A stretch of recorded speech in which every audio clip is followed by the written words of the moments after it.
दोस्तों Vodafone idea की बात करें तो यहाँ पे कंपनी को फिर से पेनल्टी का नोटिस मिला है। हर दिन हम देख रहे हैं कि वोडाफोन आइडिया के पास बहुत सारे नोटिस आ रहे हैं, लगातार पेनल्टीज लग रही है। और वोडाफोन आइडिया पे तो ऑलरेडी ऐसे ही भारी भरकम बहुत सारा कर्ज है। सरकार एजीआर को जो इंटरेस्ट है माफ़ कर देती है, और यहाँ पे जो पेनल्टी लगे वो माफ़ कर देती है, और वोडाफोन आइडिया को बड़ी राहत मिल सकती है। वरना वोडाफोन आइडिया के लिए मुसीबत तो बहुत सारी है। ऐसे में इससे कैसे निकलेगा बाहर? वोडाफोन आइडिया का अब रिजल्ट भी आने वाला है। क्या रिजल्ट की संभावना रह सकती है? क्योंकि रिजल्ट एक इसके लिए फ्रेश ट्रिगर साबित हो सकता है। अगर रिजल्ट बेहतर होगा और कुछ कर्ज कम हो जाएगा तो यहाँ पे एक अच्छी संभावना फिर बन सकती है। तो यहाँ पे इन सारी संभावनाओं को तलाशने की कोशिश करेंगे इस वीडियो के माध्यम से। लेकिन फ्रेंड्स, उससे पहले अगर आप पहली बार हमारे चैनल पे आए तो चैनल को सब्सक्राइब कर दीजिए, एक बेल आइकॉन दबा दीजिए ताकि जब भी नया वीडियो बने पहला नोटिफिकेशन आपको मिले। वीडियो पसंद आए तो लाइक से जरूर कीजिए। चलो फ्रेंड्स, वीडियो स्टार्ट करते हैं। मैं हूँ आपका दोस्त एस बी दवे और हमारे अपने चैनल ऑनलाइन कमाई में आपका बहुत बहुत स्वागत है। तो सबसे पहले वोडाफोन आइडिया के शेयर की प्राइस देख ले तो 9.59 पर स्टॉक है और 2.02% की तेज़ी देखने को मिल रही है।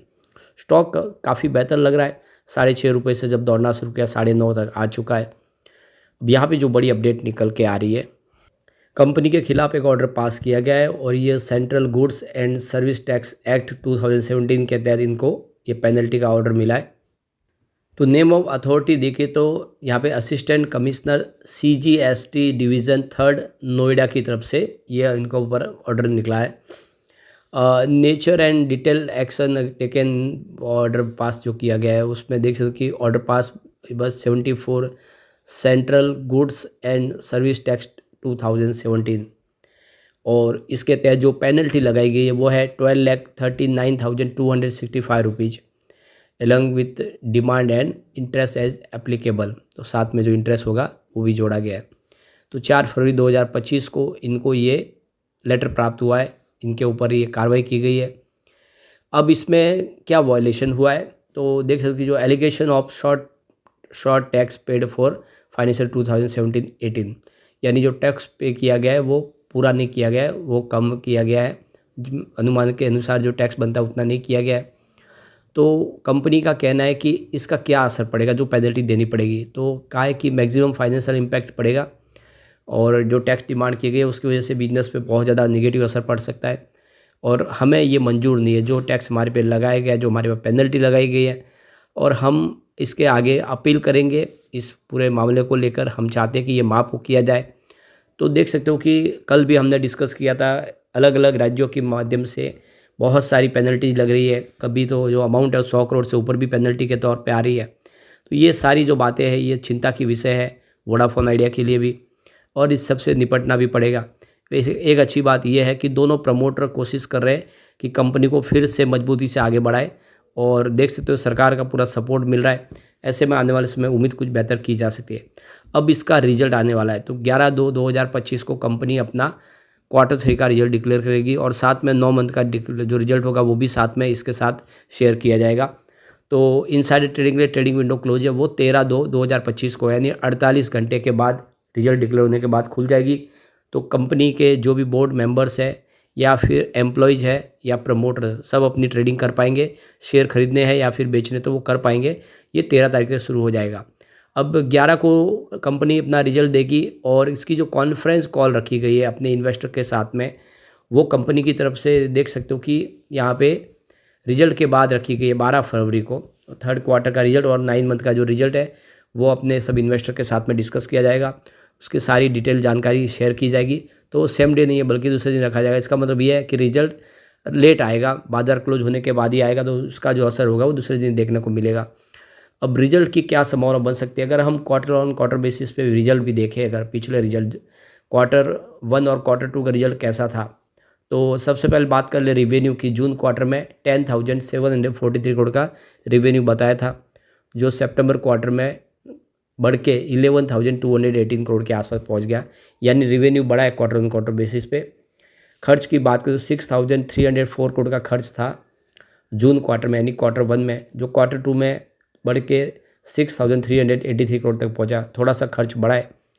अब ऑपरेटिंग प्रॉफिट की बात कर ले तो 4183 करोड़ की ऑपरेटिंग प्रॉफिट थी क्वार्टर 1 में, जो क्वार्टर 2 में बढ़ के देख सकते हो 4536 करोड़ तक पहुंचा। यानी ऑपरेटिंग प्रॉफिट क्वार्टर दर क्वार्टर बढ़ रहा है, ये एक अच्छी बात है। ऑपरेटिंग प्रॉफिट मार्जिन 40% के आसपास था जून क्वार्टर में, जो सितंबर क्वार्टर में बढ़ के 42% हो गया है। अदर इनकम 256 करोड़ की थी क्वार्टर 1 में, जो क्वार्टर 2 में बढ़ के 300 करोड़ तक पहुंच गई है। अभी आप इंटरेस्ट देखें तो 5519 करोड़ का बताया था जून क्वार्टर में, जो सितंबर क्वार्टर में 6614 करोड़ के आसपास रहा है।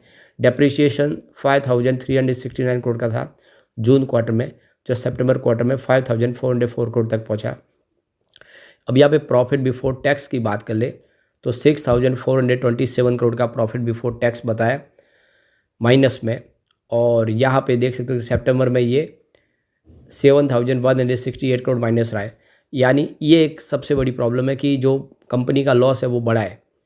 अब यहाँ पे नेट प्रॉफिट की बात करें तो जून क्वार्टर में -6432 करोड़ का लॉस था, और यहाँ पे सितंबर क्वार्टर में लॉस बढ़ के 7176 करोड़ तक पहुँचा।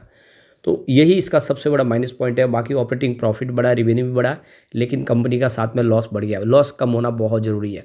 अब अगर हम पूरे साल दर साल के हिसाब से रिजल्ट देख ले, सबसे पहले मार्च 2023 की बात करें, रेवेन्यू 42,489 करोड़ के आसपास था, जो मार्च 2024 में 42,765 करोड़ तक पहुंचा। तो रेवेन्यू बढ़ा है साल दर साल के हिसाब से।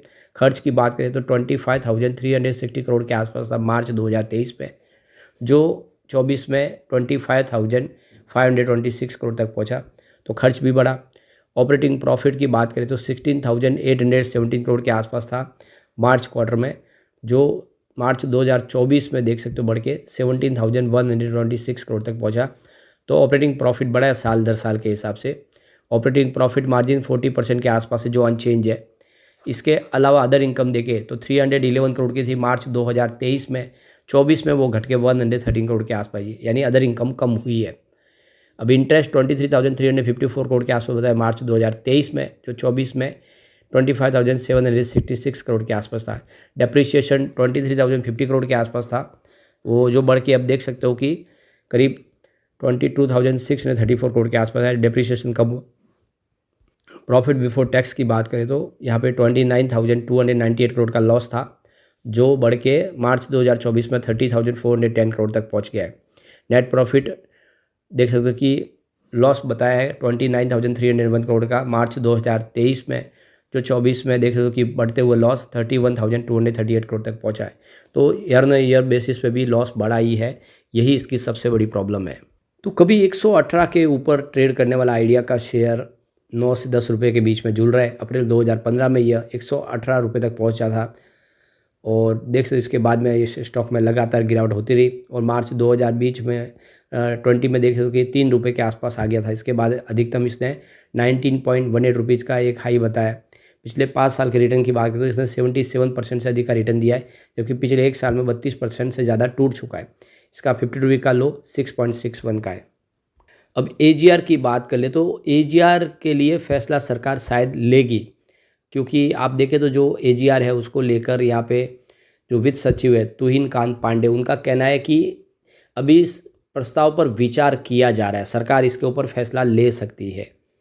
और दूसरी तरफ देखें तो अभी चर्चा का विषय है, जब तक तय नहीं होगा हम कुछ बता नहीं पाएंगे, ये तो कहा गया है, लेकिन चर्चा तो चल रही है। दूसरी तरफ ज्योतिरादित्य सिंधिया ने भी यही इशारा किया है कि अभी इसके ऊपर कोई बात नहीं कर सकते, लेकिन जैसे होगा तो हम बोलेंगे जरूर। इसका मतलब बातचीत चल रही है। AGR हो सकता है माफ़ कर दिया जाए, एक बड़ी राहत दे दी जाए, तो फिर आने वाले समय में वोडाफोन आइडिया को काफ़ी बड़ा बेनिफिट मिल सकता है। इसके लिए हमें वेट करना होगा। लेकिन फ्रेंड्स, कोई भी इन्वेस्टमेंट करने से पहले अपने फाइनेंशियल एडवाइजर से एडवाइस ले ले, या अपना खुद का रिसर्च करें, क्योंकि मैंने वीडियो आपके एजुकेशनल पर्पज़ के लिए ही बनाया। वीडियो पसंद आए तो लाइक से जरूर कीजिए और चैनल को सब्सक्राइब कर दीजिए। Thank you friends.